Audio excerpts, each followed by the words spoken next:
Welcome back. Now into our first interview for this morning.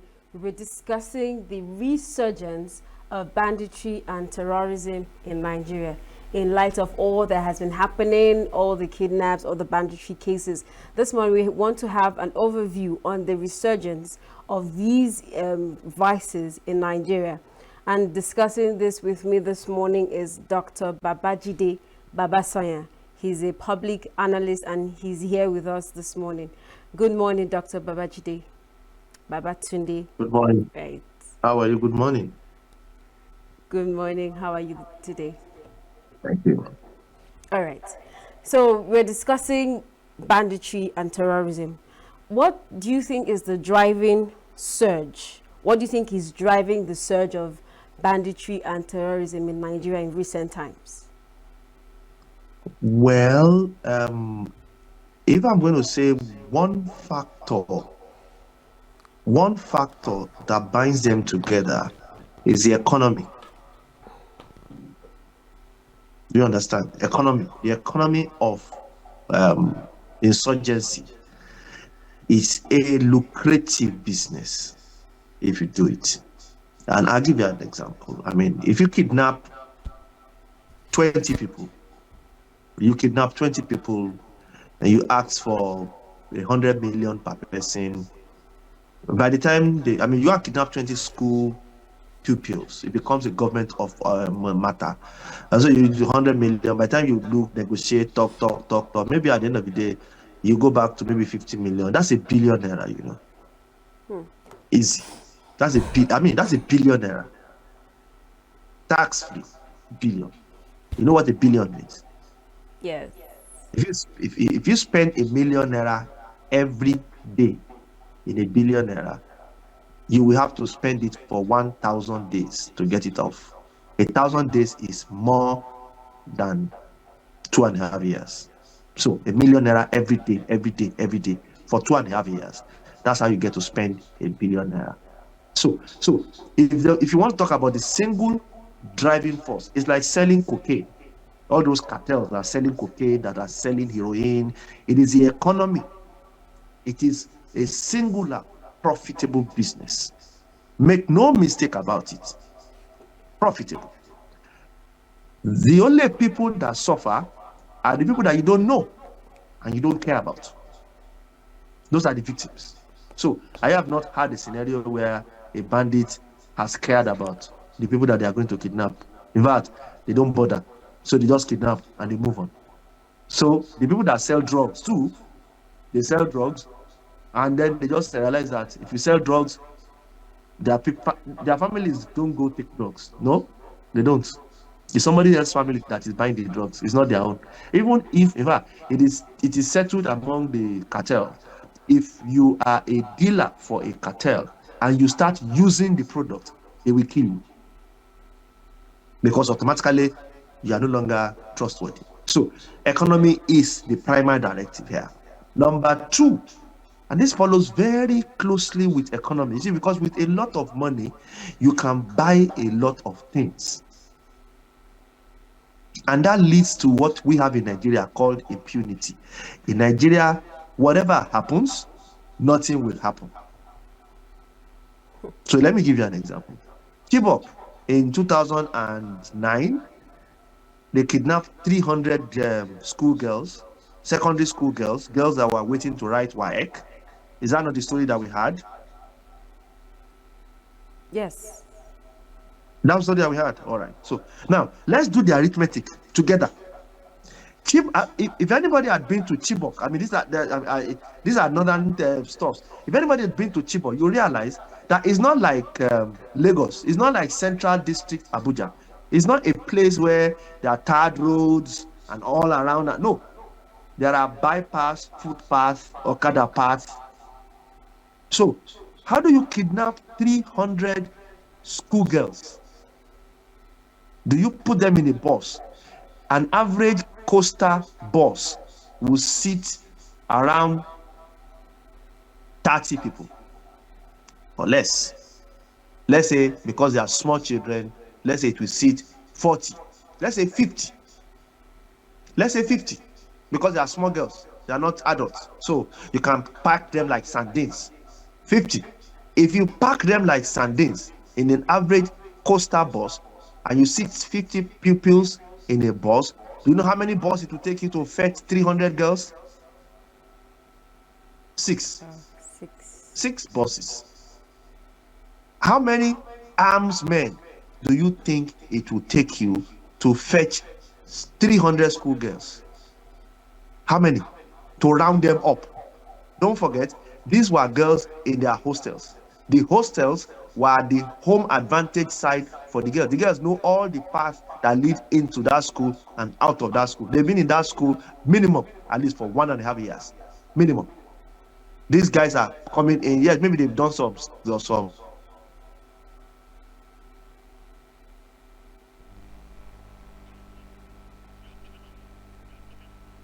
of the community. So these Chibok people came. I don't know how many gunmen came, but they corralled all the 300 pupils and put them inside wherever they put them.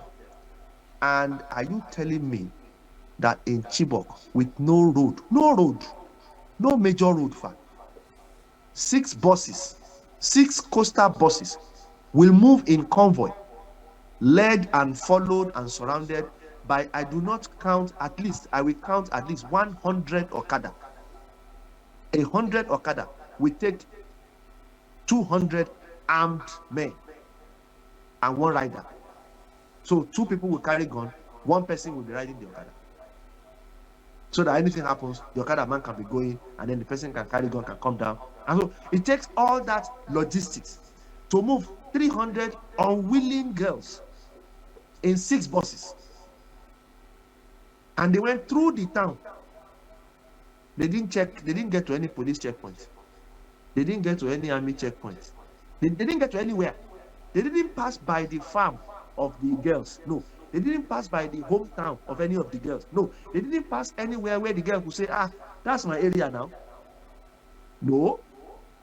Until today, since 2009, we have not had a judicial panel of inquiry, a Senate subcommittee panel, a federal House rep panel, even at the state level, an administrative panel, to look into the facts of the matter.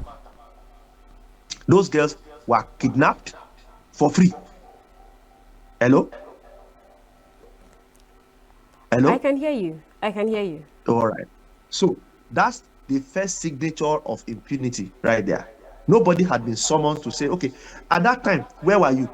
What were you doing? What were the provisions that were made for security? So let us now cascade quickly forward. Let's run forward. Governor of Kebbi State recently, after this kidnap that has happened,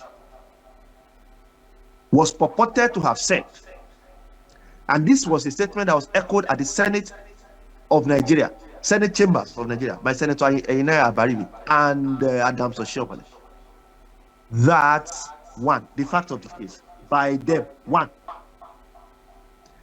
the security officers came to the school in Kebbi and trained the Kebbi pupils that they were had, that bandits and insurgents are coming to kidnap them.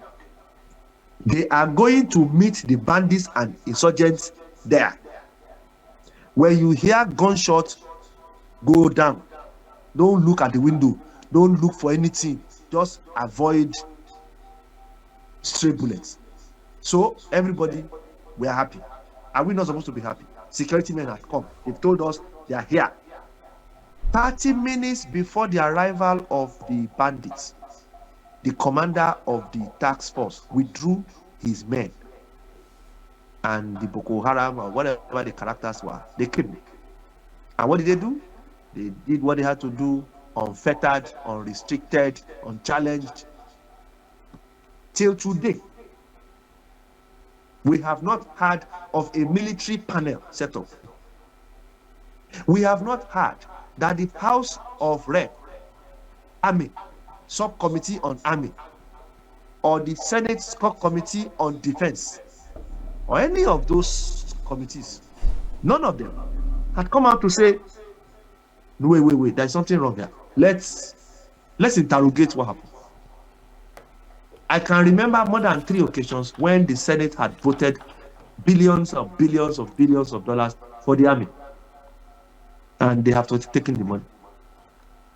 Now, army is telling us they don't have enough men to man. We're not talking about enough men to man Nigeria. We're talking about enough. Go into the bush first. Let us see you go into the bush first. The ones that you have, what have you done? What have you done with the men that you have? All the men that are in the garrison. What have you done with them? Nothing. So you want more men. And and this is the particular part where I have problems with. You see, the president, I like what he has done now. That he has withdrawn 11,000 policemen from the people who had security escorts before. I like that, because so that everybody now should be normal. You don't get to go around feeling that somebody is protecting you while the rest of us are food for the cannon. No, let all of us have the equal probability that we can be kidnapped. So if I'm driving on the road, there's a probability that I can be kidnapped. If I've seen my House of Rep member driving on the road, I say, hey, you too can be kidnapped. They say, so it's one let's drop. Now, if you like, don't go to the House of Rep and talk about the matter. Since you two know that you can be kidnapped, since you know that your wife can be kidnapped, since you know that your son can be kidnapped, it is now getting to that point. So I like what he has done. He has brought the matter home. My second problem, and this is what I don't like, is that when there's a crisis, there are immediate decisions to be taken to curtail and to prevent the crisis from moving further. You curtail and you prevent the crisis from escalating beyond that point. That is management of crisis. You curtail at that point. Yes, we don't want anybody to be kidnapped. We have failed in that matter. No problem. Now somebody has been kidnapped. There will not be a recurrence here. Then we will go and look for those characters. 2. 3, we will then begin to discover how to prevent future. Gather intelligence, make the people more whatever. We will do all that. The president's first word should not be that they are asking the police to recruit. If you recruit policemen today, imagine it is possible. Do the math. Again, this is where I don't like how the pressmen and the press corps run this affair. We should interrogate this statement. It's not about just being very happy that the president has just. The president said he's not going to G20. That's his problem. That's not supposed to mean anything to me. You didn't want to go to G20 because they are kidnapping in Nigeria. Is that supposed to make any difference to the kidnapping in Nigeria? When Jonathan was told not to celebrate a national festival in the stadium because they will bomb the place, and he agreed, did that mean that they didn't bomb any other place in Nigeria? So don't just come and tell me I've cancelled. Yeah, you can cancel whatever you want to cancel. Your presence is not your effectiveness. Effective presidency does not mean that the president is visiting all the sites of the problem. Yes, you can go there because of humanity. It shouldn't have happened if you had been on your toes. The crisis was yours to prevent. You failed. So when you have failed, then you cannot now tell us that because of that, because I failed, then I will not. Whatever you have to do, your problem. If a pupil comes back from school and he failed, when I was growing up, I don't know what they are talking about. When I was growing up, if you come back home and you have failed your end of term at the end of year, you will not have it easy at home. There is no story about it. It's not your issue of okay, I will not come. You will not come where. So the president has failed concerning security. And don't forget, the concern of Nigeria says that the primary purpose, primary being the word that I'm trying to emphasize here, the primary purpose of government shall be the security of lives and protection of properties of the citizens. And if somebody fails in your primary purpose, if you fail, then you are a failure. First admit the fact that you are a failure. So you cannot patronize me by saying the president has has cancelled his trips to go for G20. If you are going to G20, what does that mean? So please, if you recruit 100,000 policemen today, you recruit 100,000 policemen today, what will happen? You will have to train them minimum 6 months before you deploy them. 6 months minimum. Same with army. If you recruit 100,000 military today, you will have to train them 6 months before you deploy them. So, is the president saying that the solution to our problem is in 6 months' time? Because we have not had one word about what are we going to do to manage what we have right now. So we have more than, at least I know in my head, that I know 13 GOCs of Nigeria, General Officer Commanding of Divisions. So it means we have 13 divisions minimum. Are you telling me that we cannot mobilize men from those divisions and then march into those jungle, supported by our Air Force, and take all the, you see all the people that, all the naval forces, they carry guns. Let me be explaining the breakdown to you. Army carry gun, Navy carry gun, Air Force carry gun, Police carry gun, Mopo carry gun, Customs carry gun, Immigration carry gun, BSS carry gun. I have named 8. I'm not inside the security community. 8 people that carry gun. EFCC carry gun 9. Who else did it? I'm sure there's one more that you can add. 10. They carry gun. They all carry gun. They all have men currently standing carrying gun. Can we not have a joint task force and move those men out? The 11,000 people that you have withdrawn from the population, these are what I call fat cats. Fat cats. Before now, those guys have been driving around in Hilux jeeps. The only job that they do is to pursue people from the road so that their principal can pass freely. And then, of course, they serve as valet for the wives and relatives of their principal. If you see photos on Instagram, on TikTok, on whatever, of policemen carrying umbrella, carrying handbag, carrying whatever, embarrassing the uniform. Policemen, security details, they have gun on this hand because they have to carry the bag of madam. They have to carry if they go to shopping, the police will follow them. If they want to carry the things back, that's what they have deployed our national police officers for. And the police have lost their destiny because of that. So it is those 11,000 people, fat cats, useless for any purpose whatsoever in security matter. Are you going to match those 10,000 people to Sambisa or to Kwara State or to Kebbi? Is that where you are carrying them? Those people that before today, they were 3 days ago, they were inside air-conditioned cars. The only thing they have in their mind was that when we finish, the guy will give us money, and we carry money, go home. That's all. So you're now telling them that they are going to go and be. So as at this moment, are we saying that we are not secured in Nigeria? Okay. So somebody should come and answer that question. Bring the chief of staff army Doctor, to the Senate. Yes, I want us to go back a bit when you spoke on the army officials that were at the school, and after a while they were withdrawn. And I think over the week in the Senate we heard that the commander who issued the withdrawal, it was not reported. We don't know who did it. Now, earlier you mentioned that there. By now, my dear, now, either the head of that guy is sitting on a spike where it is demonstrable to everybody to see, because that is a direct act of treason. It is either that guy, I cannot even say that guy is a coward. He's not a coward. That guy is in collusion with bandits. Now, my question is, you mentioned setting up a committee, committee or bodies that check these things and, investigate these cases. Now, is it that there are no such committees at all? There are no provisions of such committees in the Constitution before now?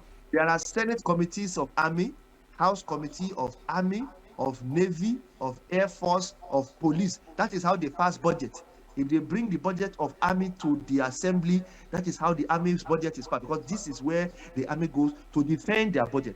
And that subcommittee that defends that budget has oversight responsibility on the army to dictate and to demand for how that money was spent. And it is that same committee that should call the chief of staff army and interrogate him So it was a case of neglect of duty or just an overlooking of that particular Application of incident. responsibility. It's not neglect. Neglect is something that happens by mistake. Don't use sweet words to. You see, these bandits are not they are vermins. We have an infestation of vermins, cockroaches, rats, bed bugs. We call an exterminator to help us. We don't discuss human rights activism. We just go there and exterminate. You don't discuss that with bed bugs. These people are like bed bugs. They are now uncontrolled. When bed bugs are threatening to chase you out of your house, you can burn the whole bed to tell them, I am in charge. I am in charge. I am in charge. There will be no room for vermins here. We will not tolerate these vermins. What the Senate and the House have done is to abdicate responsibility. I will tell you how. I will tell you how. The last time, and it's under the Senate, it was Obong Victor Akpabio that was presiding. The Senate wanted to approve some monies for the army because I was watching it on TV. And the Senate chair president said that we should include in our prayers, in prayer, that's at the end of the day, they send the bill, that's what they say, their prayers. We should include in our prayers that the Senate will oversight the disbursement of these monies so that we don't hear tomorrow. I'm quoting him verbatim now, so that we don't hear tomorrow that they have used the money for those in favor, say aye, those against, say nay. You will be shocked that the nays were more than the ayes. I was shocked because I saw that the Senate president himself was shocked. And he said, distinguished colleagues, let me take it again. He then repeated it again and said, those in favor, say aye, those against, say nay. And you know what happened? The nays had it. So the Senate, as the senior member of the legislative arm of Nigeria, abandoned her destiny because part of the statutory functions of the Senate is to oversight. They didn't even need to ask for ayes or nays or whatever. They just need to put it there that we will oversight this because that is part of their constitutionally provided responsibility. Oversight of all executive divisions, including Army, Navy, whatever, to subordinate Army, Navy, the military to the civilian authority. That oversight was made to include a carte blanche oversight. On that night, the Senate abdicated responsibility. And they've never gone back to take it. So all the noise that we are making now is not a negligence of duty. It's an abdication of responsibility. I don't know whether it is a desire to please the president, because I heard Ashomole saying that the Senate president and the president of Nigeria has tried. We must commend him. And I was like, what are you commending him for? He did not go for G20. And so what? I too did not go for G20 now. Did the word. By not going for G20, did G20 not hold? Did they know that you are not there? What is this purpose of you didn't go for G20? You didn't go for G20. And so what? There will be another thing. We are not even a member of G20. Even if we were, we know that we are just doing interim, we are just doing FIDE government there. So let us first make ourselves statutory member first, before we now be talking that somebody did not go for G20, he didn't go for G20. What is it that you didn't go for G20? What does it mean? So we must put the things proper. Tinubu should, as a matter of urgency, have a broadcast and give us a timeline. I'm quoting what I think he should say in that. If I were him, this is what I would say in my address. I have had a meeting with my service chiefs. I have had a meeting with my intelligence and my Nigerian security advisor, ministers of defense and states. We have arrived at a conclusion that in 6 months, if we have not eradicated this problem, Then the Chief of Staff, Army, Navy, and Air Force will be summarily dismissed from force. The Inspector General of Police will be dishonorably discharged from the police force. The DSS Director General will be discharged, and I will ask for the resignation of my 2 ministers of Defense and State, and even the Minister of Interior. Now, you address us like that. We will then hold you to that address. We need him to come and politically say, I have discussed this matter. Everything that they need, I will give them. But in 6 months, if it is not solved, then they cannot solve it. They will be dismissed from the army. Another set of people will come. Egbetokun had been president, the IG, since this government started. Have we seen anything that he has done as a police officer? The Commissioner of Police in Kwara State. Hello, are you hearing me? I can hear you, sir. The Commissioner of Police in Kwara State. The first attack, the church attack. You remember that church attack? Yes. You remember? Good. That first church attack, I can say it's a failure of intelligence. Okay, I forgive you. I'm not interested. It's a failure of intelligence. It could have happened to anybody. It happens to the best of us. Failure of intelligence. Okay, it's your job to find the intelligence, but it's failure of intelligence. Okay, it's not your fault. Less than 48 hours later, they came to the same community to kidnap again. No, now that is your fault. Because when they kidnapped the first time, imagine, you are the owner of a ranch. They came to kidnap, to rustle your cattle. And you went, you look. Then you went to, you didn't change the fence. You didn't improve the lock. You didn't do anything. And then you now said that they came back the next time. That's your problem. You are just incompetent. Have you heard that the Commissioner of Police in Kwara State has been recalled back to Abuja? Have you heard? No, not yet, sir. He has not. Then the IG is condoning incompetence at that level. That is how we detect these matters. When Rivers State, Fubara had a crisis with Wiki, Fubara had 2 people fighting. 2 people fighting. The president declared emergency there. Admiral Baz went to stay there 6 months. Babatunde, I apologize. Sorry, let me make this point. Let me make this last point. Can you hear me, Doc? I can hear you. I just want to make this last point. Okay, yes, I apologize because of our time. Of our time. we can't discuss security in Nigeria for 30 minutes. It's a long, 2009 till now. I understand. The incompetence is what ensures that the economy of Boko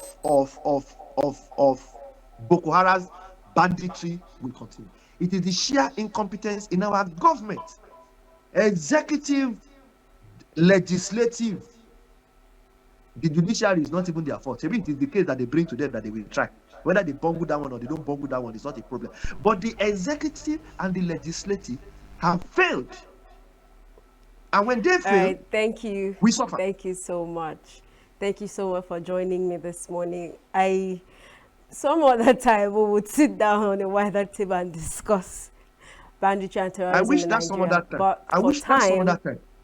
Yeah, some other Yes. time when we are discussing. Bring people from the army. Let them sit down. Let Navy. Let all of them sit down. So that this is not just one person. And we talk, they will answer. So that we have intelligent people in Nigeria. They don't just come and think that we are all looking like them. We are not looking like them. We are intelligent here. And we see what is written on the wall. So, but I thank you for inviting me. Much. Thank you for tolerating our outburst. Thank you very much. Yeah. Thank you and have a nice day. All right, New Day continues shortly after this break. Do stay with us. Every second, every minute, every day, news is breaking. Events occur and there are new developments. At Signature TV, we follow these stories objectively, bringing all sides without bias, explaining the complex issues, breaking down the numbers, and investigating the issues behind the news. anywhere and everywhere, near or far. Wherever the news is, we will be there. Signature TV. News in your pocket.